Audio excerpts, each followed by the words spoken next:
तो जैसे आपको आज कहा कि किस चीज़ पर आपने कॉम्प्रोमाइज़ नहीं करना, नो कॉम्प्रोमाइज़ है हमारे आज के प्रोग्राम का नाम। और जो आज हमारे साथ आपको वरगलाने आई हैं ख़वातीन कि इस चीज़ पे तो बिल्कुल कॉम्प्रोमाइज़ नहीं करना, उसमें शामिल हैं वनीज़ा अहमद। अस्सलाम वालेकुम।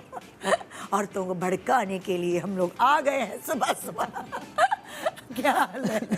बिल्कुल ठीक ठाक, बिल्कुल आ गए है ना? ऐसी बातें करेंगे कि बड़ा मजा आएगा आपको। ये मर्द हर जात के लिए भी है। हाँ बिल्कुल। फिर हमारे साथ है अतिया फरीद जो कि क्लिनिकल साइकोलॉजिस्ट है। अस्सलाम वालेकुम।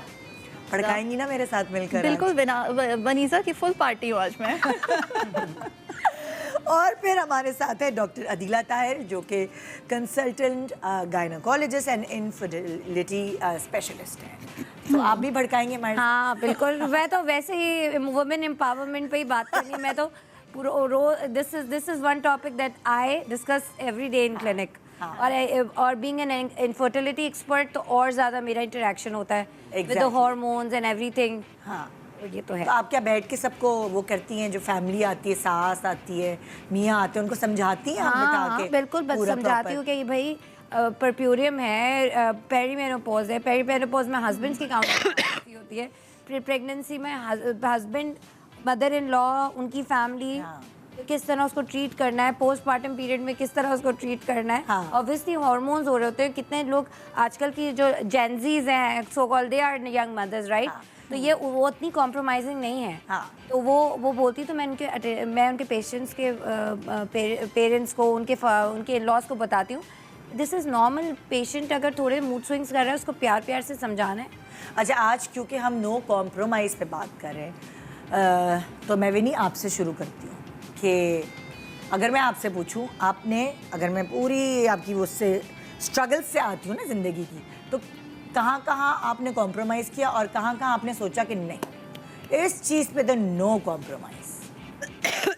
आई थिंक मुझे अल्लाह मियाँ ने पर्सनालिटी ऐसी दी है कि मैं, मेरी अम्मी कहती पैदा ही ऐसी हुई थी जो कॉम्प्रोमाइज़ करने के लिए तैयार ही नहीं थी। सो मेरे अब्बा ने हमें बड़ा एम्पावर किया कि मेरे अब्बा बड़े वो उस टाइप के थे कि पहली भी बेटी थी तो दूसरी भी बेटी थी। तो आई थिंक एक साइकोलॉजिकली आपको एक प्रेशर होता है बेटा पैदा होने का, तो उन पे तो कुछ ज़्यादा ही था because he was the only son. तो उन्होंने हमें इतना एम्पावर किया कि हमें आई गेस कॉम्प्रोमाइज़ करने का नहीं, हमें एजेंसी दी, हमें सिखाया कि बेटी पैदा हुई हो तो इसका ये मतलब नहीं है कि तुम कॉम्प्रोमाइज़ करो। उन्होंने शुरू दिन से आई थिंक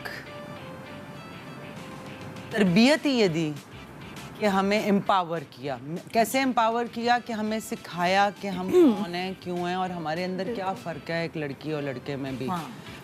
जो कि मुझे लगता है कि हम माँ बाप ज़रा भूल जाते हैं। हम इतने एक्साइटमेंट में कि बेटा हो गया है कि वो बेटी की परवरिश में हम बहुत सारी चीज़ें जो उसकी रिलेटेड होती हैं वो हमें नहीं सिखाया जाता था, और हम उसको अपना एक ताज बना लेते हैं। देखो कितनी अच्छी बहू है, देखो सारों के लिए कितना ख्याल रखती है, कॉम्प्रोमाइज़ ऑन एवरीथिंग। जैसे अभी आपने अपने इंटरव्यू में किया कि हम घर छोड़ते हैं, उस पर भी हमने हर चीज़ पे हमने कॉम्प्रोमाइज़ करनी है। तो मुझे तो बचपन से सिखाया था कि आप अकोमोडेट करते हैं दूसरों को, आप अपने उस पर कॉम्प्रोमाइज़ नहीं करते। सो मैं तो बचपन से ही, मुझे लड़ना सिखाया अपने राइट्स के लिए कि लड़ो उस बात पर, don't compromise on those things, कि अपनी जान मार कर दूसरों को खुश करना ये हमारे लिए एक बड़ा फख्र का टाइम बात होती है। और आजकल पीपल प्लीजर वर्ड यूज करते हैं ना। You should not be a people pleaser, you should be a self pleaser, specially when you are going towards 40s and एक मेचोरिटी के एज के बाद, तो that you have to think. और आजकल के जो जनरेशन है they are thinking from now onwards. हम लोगों ने अब सीखना शुरू किया है। हम लोग वो टेन्योर गुजार चुके हैं, लेकिन आजकल because of social media, because of awareness, because of Instagram, Facebook, आप देखें उनको पहले से क्योंकि उनकी डेवलपमेंट और उनकी मेंटल डेवलपमेंट हम नहीं कर रहे हैं। That's all because of social media. तो उनको पता है कि अपने राइट्स के लिए कैसे बोलना है। हम लोग एक्चुअली हम लोग बहुत डिफरेंट ईरा में पैदा हुए। ये जिस वक्त इंटरनेट नहीं था और अब AI का दौर है, तो वो जो इंटरनेट का दौर नहीं था, वो डिफरेंट तरीका का ब्रॉटअप था। और अब हम different tenure and different generation को देख रहे हैं जो कम्प्लीटली एआई के दौर में पैदा हो गई। जी